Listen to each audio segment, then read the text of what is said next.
Well, it's a long time ago, but I was only, as I say, 10 or 11, so we're talking about 1963, 1964, I guess, and I heard this voice and I just loved that voice. And it was quite some time afterwards that I actually saw a photo of Cliff, and I thought, well, you know, yes, young impressionable young teenager I was, yes. He said, son, you are a bachelor boy, and that's the way to stay. Son, you'll be your bachelor boy until your dying day. Well, we're a group of like-minded people, and we enjoy Cliff's music and his style of life, and we get together, we raise a bit of money for charity and just generally have a lot of fun. There are fan bases and Cliff Richard movement groups all over the world, really, and he admires, he loves and he appreciates what everybody does worldwide. But there's a slight exception when we come to New Zealand. I remember one of my first visits to New Zealand, his mother, Dorothy, came with us. And I can't say fan club because it's not a fan club, it's a special group of people.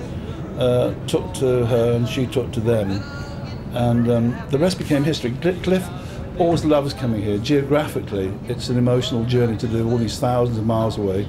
We don't see them often, whereas of course the European and the UK fan clubs see him a lot. So it makes it all that more special that the short time that we have here is concentrated with, you know, we really want to be here, we love being here. We don't want to go. It's like tonight is our last performance here in Christchurch, and it'll be a tearjerker. We don't just take it for granted. We're leaving another country, we're going into another country, we go to South Africa in 2 days' time. We're leaving behind what has been established over the years as true friends, and Cliff appreciates that. And there's a warmness, there's a generosity of spirit and heart from all the Cliff Richard movement here in New Zealand. They're not fanatical, they don't push, they don't shove, they don't say, oh, give us your autograph, let me have a photograph. Some people don't realise that they think that Cliff is public property, and of course if you're a celebrity, to a degree you are. But they're very polite, and they're headed by bossy, lovely, gorgeous Katrina and the team. We all get on very well. I mean, we get to know people, you know, we're not very good at remembering all names, but in New Zealand, because we see them so rarely, they have a special place in our heart. We love it. Power to the boys who played rock and roll, made my life so sweet. And to the girls I knew before, and those I've yet to meet. Power to all our friends. I just really enjoy his music, but it's mainly not Cliff.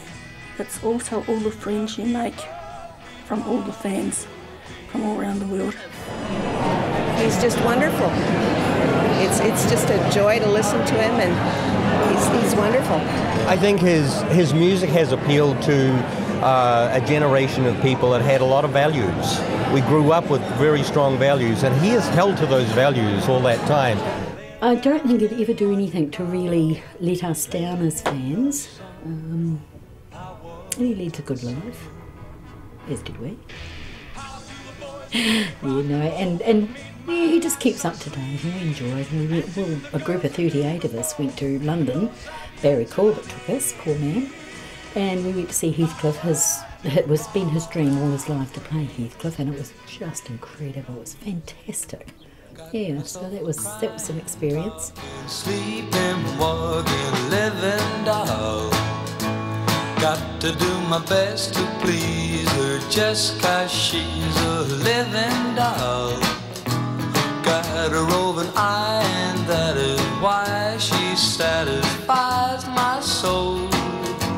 Got the one and only walking, talking, living doll. I've got the hanky from a distance tour.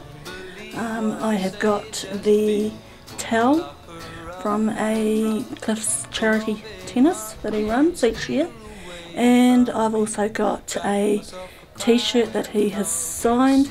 1961 at the airport in Christchurch here. Yeah, so it's very nice. And I was running backwards there to get the last photo, and he grabbed my hand and said, "You're going to be very sorry with yourself, you've left the lens cap on." So that's why they were laughing at me there. The young ones, darling, we're the young ones, and young ones shouldn't be afraid to live, love, while the flame is strong, for we may not be the young ones very long. In 2003, when Cliff was last here in January, my son at the time, Andrew, was 27 and he was dying with testicular cancer. And I went out, took the airport, took a couple of people back to the airport, and I saw Roger coming through the airport, and I stopped him and I said to him, I just wondered if I could ask you to have some prayer for my son. And he just turned around and grabbed both my hands and he said to me, what's your son's name and what is wrong with him? And I told him, and he said, we have a prayer circle with the band, and he said, we most certainly will be praying for you and your son. And Andrew died in May, and unbeknown to me, Gaynor emailed Roger. And Andrew died at 10 to 5 on a Saturday morning, and 3 weeks to the day the phone rang and Roger was ringing from London to extend his condolences from him and Cliff and the band, and told me that they were still praying for him and me and the family. And well, as you can see, it's still very special to me because it was such a human, kind Christian thing to do. I was other side of the world, nobody special, but I was special enough to ring and you know, be still in their prayers. Well, I mean, I think I'd speak on behalf of Cliff as well. He, we, us, the group, we can't thank all the loyalty from the fans over all the years, because obviously it's a lot to do with them that he is so popular as he is now. Christmas time, mistletoe and wine, children singing whiskey and rye, logs on the fire and gifts on the tree.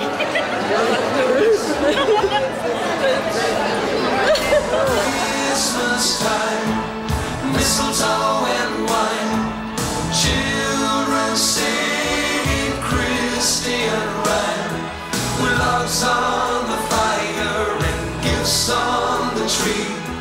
A time to rejoice in the good that we see.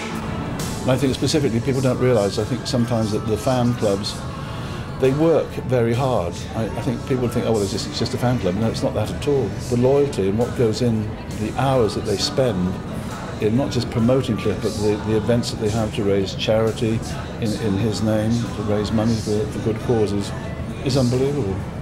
And again, it's exceptionally obvious when we come to New Zealand. I mean, I've just left them downstairs. There's about 160, 180 people having breakfast there. I mean, just organising something like that, and the love and the different sorts of people that you meet there, it's like another planet. It's wonderful. Summer holiday, no more working for a week or two. Fun and laughter on a summer holiday, no more worries for me or you, for a week or two. Summer holiday, yes. And was it Rome or Greece? No, it's terrible. I can't tell you, can I? Yes, standing there with that vest on, yes, singing the next time. That's my perfect role up at Cliff. Yes, and I just love the song. It's my favourite song. Yeah. But after you, there'll never be a next time for me. Oh, it was a Friday night, and a mate and me went into it's called the Orange Society Hall. It's still there in St Asaph Street, and they used to have a dance every Friday night. Johnny and the Downbeats was the band, and most of the music was sort of based on Cliff. And we were right there on Friday night, my mate Lex and me, and we went in there, and Gaynor and a friend Beryl were dancing in the middle of the floor. Well, I mean, we didn't know them at the time, and we went in there, went up to them and said, can we dance? Have a dance with you? And at that particular time they were playing Do You Want to Dance from Cliff. So that was a memory for us all the time. and from that day onwards, we've been together. Squeeze me, baby, I'm your man. Oh, baby, do you wanna dance? Or do you wanna dance under the moonlight?